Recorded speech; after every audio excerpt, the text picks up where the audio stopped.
Yes, magandang gabi po sa ating lahat mga kabayan. Diyos ko, sumasakit ang puso ko mga kabayan na hindi ko maintindihan. No, dahil marami akong bisita ngayon mga kabayan, kapatid, pamangkin, kaibigan, sponsor, lahat na kompleto Ricardos po mga kabayan. Yes, may lakad kami. Mamayang alas 4 ng madaling araw po mga kabayan, kami ay bababa. No, at maglakbay ng kay layo-layo po mga kabayan, no. Puyat, pagod, grabe talaga mga kabayan, pero hindi pwede, no, na hindi din tayo maglaan ng oras para sa pamilya natin. Yes, kasi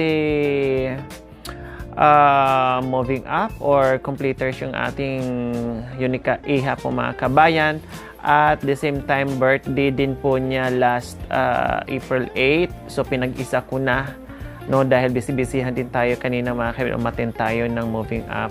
At ito yung pang-isang celebration po mga kaibigan na simple, no, na no need ng bonggi-bonggi, simpleng salo-salo po mga kabayan at simpleng banding namin, no, para kahit paano ay mabigyan po namin ng panahon at oras ng paminsan-minsan, kasi alam niyo naman po ang buhay natin araw-gabi, no, even weekends po mga kabayan ay nasa mission tayo, nasa bundukan, sa kapatagan, lahat na. Kumbaga, pagiging stage mother ko mga kabayan noon, na grabe, focus lahat, no. Mother ka na, teacher ka pa, so lahat na, no, ginawa ko noon nung maliit pa hanggang grade school. And then ito na sobrang busy na po natin mga kabayan ay malaking nabago, no, at maraming mga changes po mga kabayan dahil syempre dahil sa ginagawa natin. Kaya naglaan ng panahon para sa aming Unica Iha po mga kabayan, no, at hindi ako nag-imbita ng bongga kasi malayo ang aming pupuntahan at simple lang naman. No, ang importante ay makapag-celebrate lang ng simpleng celebration mga kabayan. Kaya tara, ang isa na pinoproblema ko ngayon mga kabayan na very wrong timing po talaga, no? Very wrong timing po talaga. Lahat ay plano, no? Lahat talaga ang plano ay makakasama kami. No, walang maiiwan, no. Meron lang ditong matulog at magbantay po mga kabayan, magtao, dahil yung aming mga baby dogs, no, ay walang magpakain, magutuman, mag-alala kami, hindi pwedeng iwanan na walang tao. So ngayon, syempre may magtatao dito si Nanay Ising, ang magtao dito mga kabayan. Tapos, ay, Diyos ko Lord, hindi makakasama si Nanay Terry and Mami D. Kasi dito ang maiiwan si Nanay Ising at saka yung isang anak niya, no, na kasama din niya dito sa bahay. Tapos doon sa kabila mga kabayan, ang maiiwan doon si Nanay Terry, kasi alam naman natin si Nanay Terry ay hindi makakasama, no, kasi nga groggy, lasing, no, panay alak ni Nanay Terry ngayon 4 days na sunod-sunod. Alak-alak, kay lasing siya mga kabayan. At ayaw ko naman na dalhin ko siya na nandoon pa, nanibago po yung katawan niya sa sa vitamins niya or sa gamot niya mga kabayan. Ang pagkakaalam na niya is vitamins, kaya lagi kong sinasabi vitamins. So sa gamutan niya mga kabayan, nag-start 4 days. So very wrong timing, no, hilo, parang nasusuka, kahit kumakain, hala, antok-antok, ganyan, hindi pwede sa biyay mga kabayan. No, baka mamaya yung feeling niya na nasusuka ay matuluyan at lalo siyang mahirapan. Plus, hindi din po niya ma-enjoy kapag nandoon na, kasi nga, panihiga naman din siya mga kabayan. Mahihirapan siya sa akyat baba, sa biyahe na napakahaba mga kabayan, more or less na sa 4 hours. So, sobrang haba ng biyahe, baka lalo siyang malasing mga kabayan. Kaya sabi ko, wala tayong choice. Walang problema kay Mami D, kasi si Mami D twice na nakapunta doon, no, na-experience na ni Mami doon yung mga ganyang lakad mga kabayan. So walang problema ni Mami D. Bakit madamay si Mami D na hindi naman siya nagagamot? Yes, tama po kayo. Dahil wala ding magtingin-tingin, magmonitor ni Nanay Terry.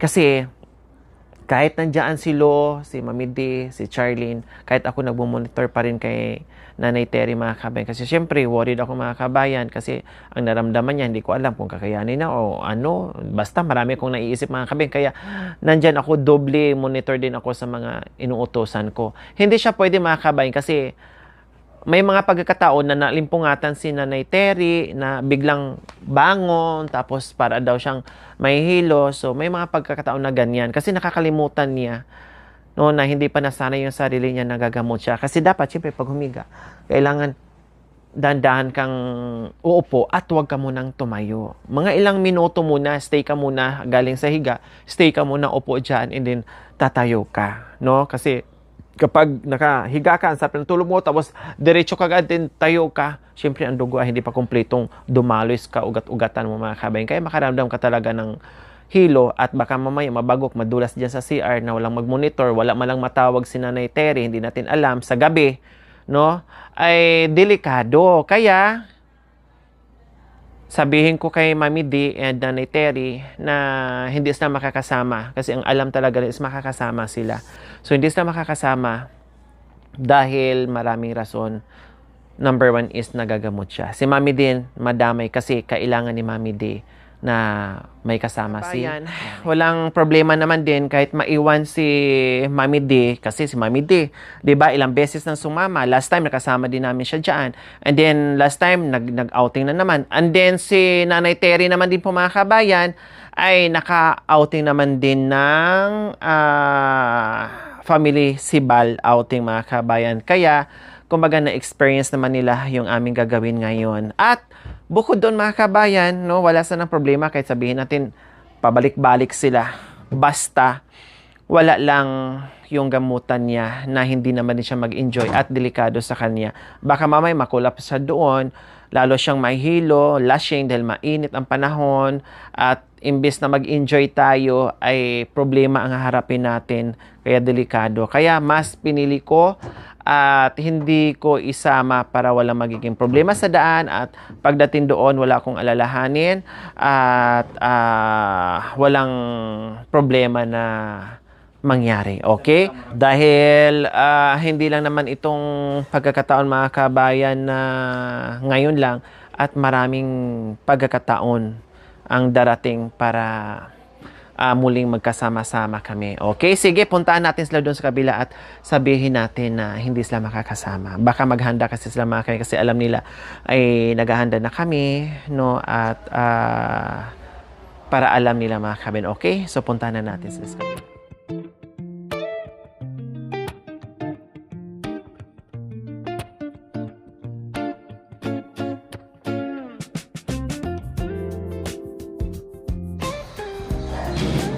Walang ilaw po dito, Mami D.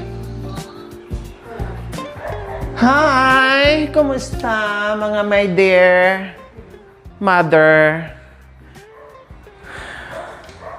Mother dear, kumusta? Kumain na ba?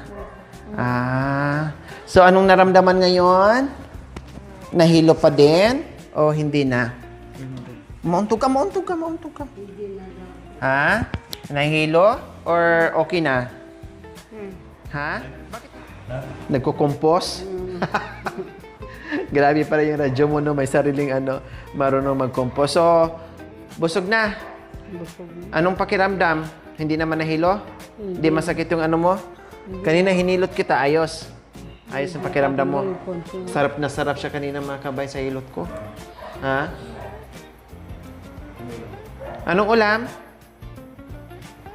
Baboy. Baboy. Tapos, Tsaka galunggong. may galunggong pa ba tayo? Meron. Yung kanina siguro. Hipon. Ay, oo nga pala daw. Diba? Bumangon. Tapos, humiga na naman. Kababangon na mga Kevin, higa na naman. Kasi nga, groggy nga si Nanay Terry. Daig pa nitong mga kabayan, daig pa ang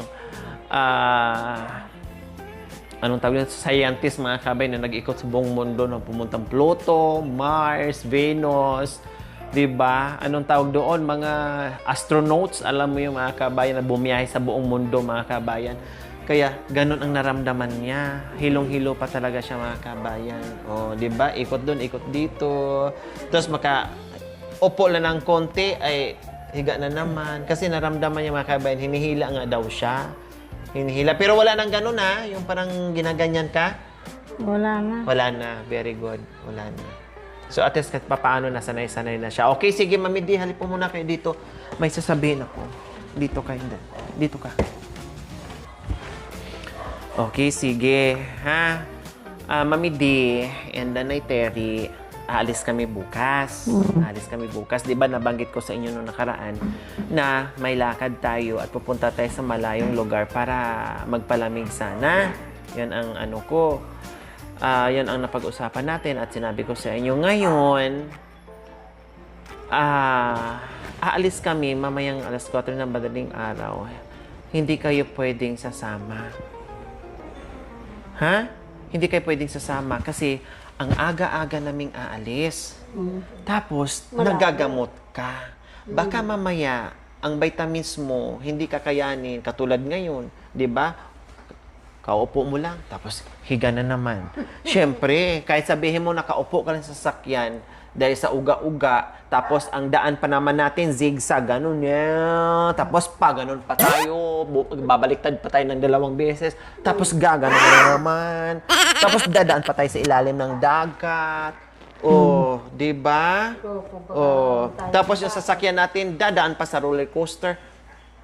Mahilo ka. Di ba? Wrong timing yung plano natin na sumabay pa yung vitamins mo na mahilo ka. Tapos pagdating doon, ganon-ganon ka na. Tapos, retire ka na, ligo tayo. Sige. Tapos habang lumalangoy ka, ganyan ka na. Oh, ganyan. Sabihin pa doon sa may-ari, bakit nagdala kayo ng lasing? Ganyan tayo, ganyan. Oh, wala na. Pagbaba pa lang sa sasakyan, wala na. Nag-blow ka na. Oh. Di ba sabi niya noong una, nakaramdam siya ng nasusuka siya mamidi, tapos nahihilo siya minsan. Oh, dahil sa antok niya yun. Kaya hindi pwedeng sumama muna, ha? Saka na lang kapag okay na yung vitamins mo, saka na lang pag okay na yung vitamins mo, magpasya na lang tayo na lang. Na at least okay na yung pakiramdam mo na hindi ka na mag ganyan-ganyan doon. Oh, di ba? Pinainom mo. Nag-istorya, gumagal na. Oh, di ba? Pa ano-ano, pa suray-suray. Tapos, ikaw din, Mami D, hindi ka rin pwedeng sumama kasi wala siyang kasama dito. Opo. Sino ang magtingin sa kanya? Delikado. Mahilo rin po ako sa vitamin na ini. Oo, baka mahilo ka rin sa vitamins mo. Kasi, sabi ko kung hindi, lahat ng matalagas na kasama, walang maiwan ng mga kabayan. Wrong timing, kasi yun talaga ang plano na makasama sila. Kaya lang, wrong timing kasi nag-vitamins. At saka, walang maiwan dito kasi ang kasama ko si Lo at saka si Cha kasi walang magkikilos, walang mag-aasikaso sa mga bisita natin kasi ang dami namin mga kabayan. 'Di ba? Hindi naman kaya ni Mami D. So ang tuka ni Mami D sa bahay, sa kabilang bahay meron. Siyempre mag-aasikaso din sa pagkain ng Mami D. Ang kay Mami D lang ay may kasama dito si Nanay Terry na magtingin-tingin kumbaga, no, na baka mamaya hindi natin alam yung ano ni Nanay Terry, na baka mamaya ay maligo siya dyan, no, nahilo, wala siyang tawagin, walang kasama, at sa gabi walang titingin. Si Mami D kasi alerto din, no, alam din niya, inaalagaan din niya si Nanay Terry, alerto din siya sa pagbantay ni Nanay Terry mga kabayan. Kaya bukas, iwanan ko yung gamot iwanan ko yung vitamins ni Nanay Terry mga kabayan. Papainom ko ni Nanay Ising. Kasama yung si Nanay Ising. No, iwanan ko. And then, pag kaya niyang tumayo at kakain doon sa kabila, kakain kayo, sabay kayo. Pero sabihin niya na hindi niya kaya at nahihilo siya dahil sa vitamins, bigay mo na lang yung pagkain niya dito sa Mami D, ha? Kasi si Nanay Ising doon, bisibisihan din sa kabila. Bakit kakain siya naman? Oo. Ikaw muna bahala sa ni Nanay Terry. So yan ang ano namin mga kabayan, ha? Wag kayong magdamdam, ha? Kasi marami tayong beses na makapasyal, ha? Hindi lang ngayon, marami pang beses. Kaya mahirap na pilitin natin yung sitwasyon. And then magka-problema tayo, imbes na magsaya, mag-enjoy, ang kapalit ay hindi na mag-i-enjoy. Magiging sad na tayo dahil sa problema na pilitin natin ibiyay si Nanay. Okay, tinan mo ngayon, no? Habang kausap ko po, gumagano-gano ng mata. Kasi naantok na naman, dinalaw ng antok. Oh, 'di ba? Ito ngang phone, ginagawa niyang unan, ayaw niyang i-ano kasi mainit na mga kabayan. Gusto lang niyang ganito mga kabayan, kaya tinutupi niya, tinatabi na niyang ganyan. Oh, okay lang, Nanay Terry, na hindi makasama? Hindi ka magagalit? Hindi. Hindi ka magtatampo? Hindi. Oh, ayos lang, naintindihan mo. Oh, hindi bali, pag hindi ka na nakaramdam ng hilo, mamasyal din tayo ng, kahit sa Amerika pa, punta tayo. Opo. Ha? Oh, sa ngayon, wag muna, kasi delikado sa'yo, baka mahilo ka. Reklamo. Oo. Sasakay pa tayong aeroplano. Hmm. Oo, may aeroplano na dumadaan sa ilalim ng tubig. Oo. Wow. Makikita natin lahat ng pating. Oo. So, ayan, at least pinaliwanag natin ni Nanay Terry.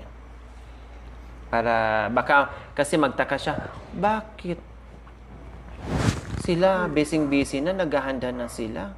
Tayo, bakit hindi pa tayo nasabihan? Tapos mamaya madaling araw, oh, bakit sila gising na? Busy na sila. Tapos hanggat umalis na tayo, hindi pa rin natin niyaya, baka magtaka sila mga kabayan. Oh, 'di ba?